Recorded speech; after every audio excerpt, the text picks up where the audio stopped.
thought it would be fun to talk about the 4 songs and give some backstory. And I have an object for each song to kind of kick it off. Moving on to Korupcja. Yeah, so the which second... is Polish. Yes. Polish for the word corruption. Correct. Right? And I think my brother named it that, titled it that. Yes, you did. Yeah. So the object I have for Korupcja is this article by The Pit. It says, Behemoth launches GoFundMe to aid Polish musicians convicted of blasphemy. So we try to keep up on what's happening in the world, and I think in the last few years, Poland has gotten really extreme with religion, yeah, kind of dictating what people can and cannot do, especially when it comes to artistic expression.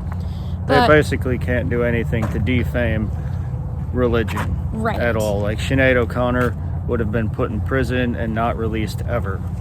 Yeah, and it's not just that. I mean, we were talking earlier, there's issues with women's rights in Poland that are really happening, and with homosexuality and things like that. So anyway, and the LGBTQIA movements are basically banned completely over there. So everything is hush hush. Yeah, so that's happening in Poland. So when I saw that article pop up in my newsfeed on Facebook, I clicked on it and read it. And my brother, who's our drummer, Dan, he's a fan of Behemoth. I knew that, so I sent it to him. I think I also sent it to you. Yes, I remember reading it. Yeah, and I was like, look at this, you know. And at the time, I don't know if you had already had the idea on the guitar, or if... No, I didn't. Okay. I didn't. So... It just kind of, the guitar riff happened at practice. No.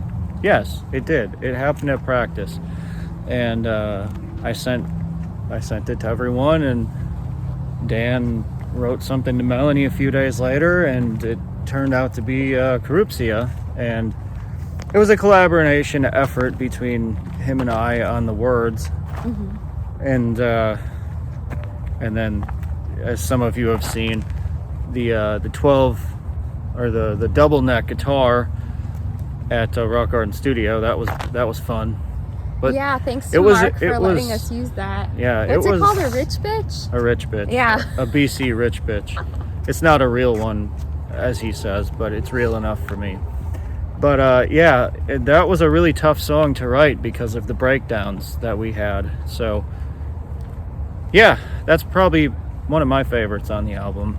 And these are the perspectives of Chris and I, so not of our drummer or bassist. We don't speak for the other two. They probably have different perspectives on this song for sure, but as far as the lyrics we want to go, thank them for everything that they've helped us with. Mm-hmm. And they're major parts of the band, and they deserve huge recognition for everything they do.